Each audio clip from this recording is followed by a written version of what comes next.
Hi everyone, welcome to this video brought to you today from Exida.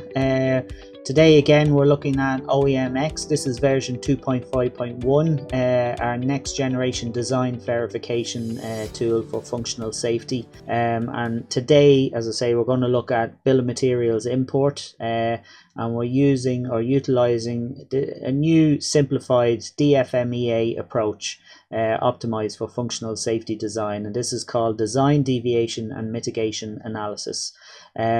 So without further ado, we're going to jump in. I'm going to very quickly also show the new advanced features that we have in the tool. You would have seen in the past where we have the built-in expert knowledge specifically related to deviations and mitigations, but we now also have expert knowledge built around actual architectural blocks.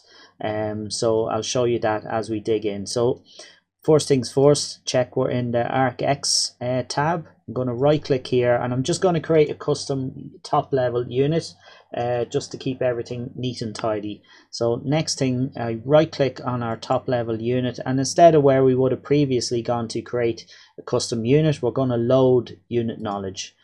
So this brings up our new window. Here we have our knowledge filter. I'm going to leave it blank for a moment just to show you.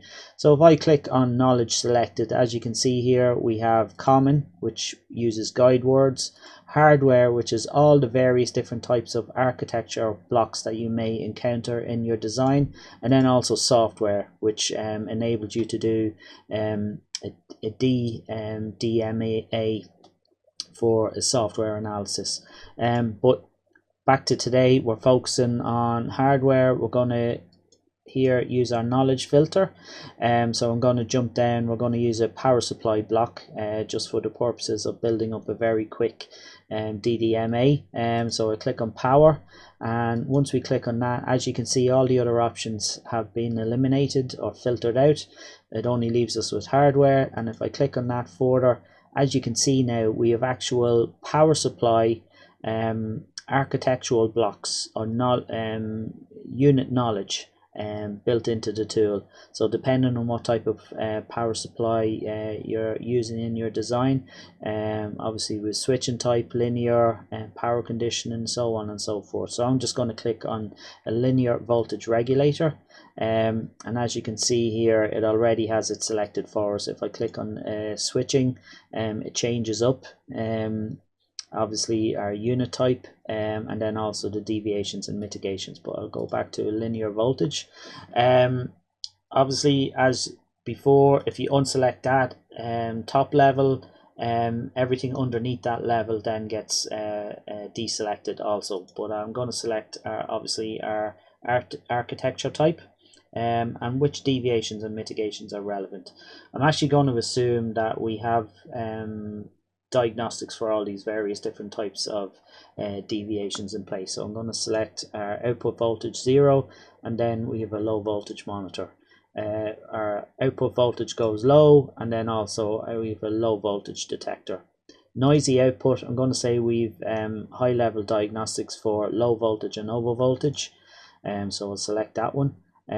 Output high voltage, over voltage detection, and then output voltage very high, so this is overcurrent and high voltage detection, so select that. Once we're happy with all our selections, I'm going to load this subtree in, and there we go. We can close that window now. As I say, using this unit knowledge, it very quickly allows you to focus in on the type of architecture that you're doing your analysis on, and it picks relevant deviations and mitigations accordingly. So, and if we go in here, as you can see, a lot of or all of the relevant information for doing an FMEDA is already selected for us. So our impact, our level of effectiveness, I'll just switch that back to 99. Diagnostic level of effectiveness is high, and our diagnostic coverage is 99.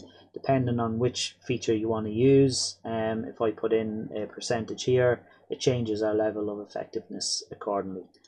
So you can use either option there. I'll go into the next one, our potential impact. So this is a dangerous fault. If we just click on our view impact window, it's a dangerous fault, D. and it's 100%, and there we have 100%. If you wanted to mix this up, maybe have a split level, there is that option here, a safe dangerous split, and to view the impact, it's a 50-50 split. If you had another type of split in mind, you can actually create your own if you wanted to, and put in the percentages accordingly. But I'm going to change this back to a dangerous fault, and then our mitigations is diagnostic level of effectiveness is high. Look for noisy, dangerous fault, and again we've medium level diagnostics. Output voltage high, dangerous fault, and we have high level of effectiveness for our diagnostics. And finally, high current, high voltage, dangerous fault, and then we've high level of effectiveness.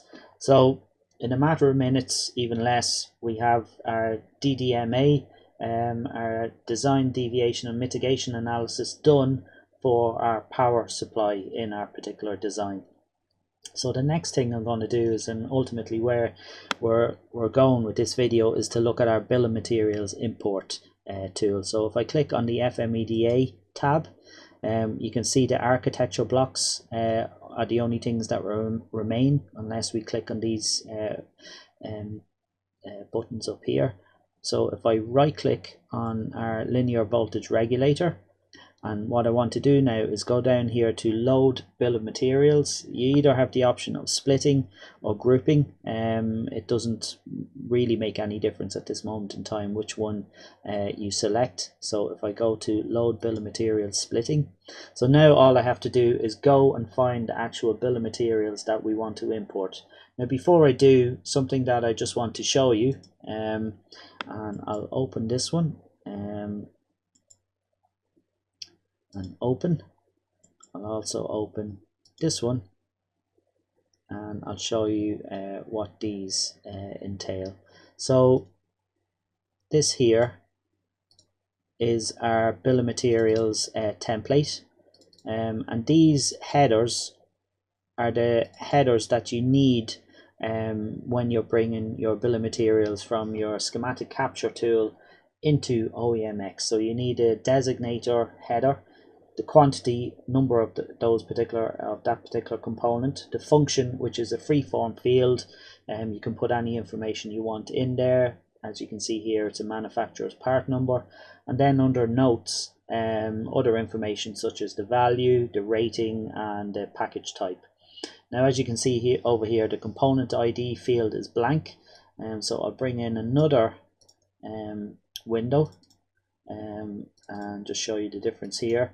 So it's same information, except for this component ID has another unique number built in. So I'm just going to open up our another Excel spreadsheet. So this here, and this will be made available to you by Exida. So as you can see here, every component that you may use in OEMx has been given a unique ID, and when we go in a few moments, you'll see where these IDs are relevant. So for this first one we were looking at, so this is a C108, component ID is 128. So if we scroll down to component ID 128, as you can see, that's a capacitor non-electrolytic. So that's where those component IDs come into play, and I'm going to import both of those Excel spreadsheets or CSV files to show you the implications of each. So I'll just move them out of the way. So the first one I'm going to import is the one with no component ID. So I click on open. So now OEMx wants us to save our file just in case anything happens in the import process. So I'll just use the default file name and click on save. And all you have to do is give it a few moments. It's quite a large bill of materials, and there you see we have all our components imported in. So if I click on the first one, C108, which was an electrolytic capacitor, as you can see here, the component actually hasn't been assigned from the CRD. What we now have to do is actually go into our CRD and actually select the particular component. Now, because this component designator has a letter at the start of it, C, which generally is for a capacitor, if we use this component designator based filtering, if I click that on and now click on the drop down, the only items or components available to us are ones that are generally given a C designator from typical electronic schematic capture programs. So it filters down what is available to us. So we're going to pick our capacitor non-electrolytic and now assign from the CRD. So the next thing we have to do is now assign the functional failure mode for each of these failure modes for each particular component. So we'll go into the first one. We'll just do the first one in this particular example. And as you can see here, the function, which was, I'll just bring it back down. That's this field here. And then notes, which was the component rating and value and package type, which has now been imported in here in our notes field. So we'll go back to functional failure mode. 3 output voltage, 0 for a short circuit. Open circuit, we'll say we don't care, and change in value, we'll also say we don't care. So that's if we're not using the component ID in our template for bill of materials. So I'm going to minimize that for a moment, and the next thing I'm going to do, I'm just going to create another unit type, and this is just to split the two between so that we can see the difference. Custom unit. So the next thing I'm going to do, I'll right click on this custom unit and go back in now to load bill of materials. I'll go back to the field, but now this time I want to import the one with component IDs available. So I click on open, and again OEMx is asking me to save the file, so I click on save, and again we just give it a few moments to import all that information in. And the difference now is once these components have been imported in from our bill of materials template, is we shouldn't have to select which component relates to which entry. So let's see what happens once this comes in. And just to refresh, as I say, this particular spreadsheet here will be made available to any customers who use who got the OEMx suite of tools, and it lists all the component IDs. So we'll keep in mind 128, component ID 128, and capacitor non-electrolytic. So I'll just move that back out of the way, and the components should be coming in now. So C108. As you can see now, ID 128, capacitor non-electrolytic. So it's been assigned. It's used the component ID in the bill of materials. It's selected the correct one from the database, and it's already been assigned for us.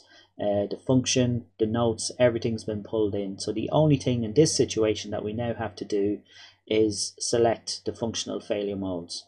When we click on this, you can see that just the standard functional failure modes are only available to us. And the reason for that is the unit deviations, this option here has been selected. If we unselect that, and we go back in here, now you can see that all the deviations that are in our analysis are now available to us.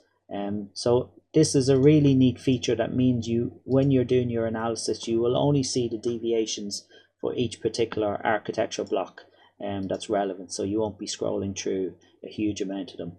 So there you have it. You can see the difference between our two template bill of materials, one that has the component ID and the one that doesn't. One thing that I would suggest, that if you are exporting a bill of materials from your schematic capture tool, is to maybe break them down into the different architecture blocks. So export the bill of materials from your power supply and then import it into OEMx, so that you can import them in sequentially into each particular unit or architecture block in the tool. So hopefully that gives you an insight into another new feature, advanced feature that we brought to you from Exida, another advantageous feature that will allow you to speed up your FMEDA analysis. So thank you for your time and hope you enjoyed this video. Thank you.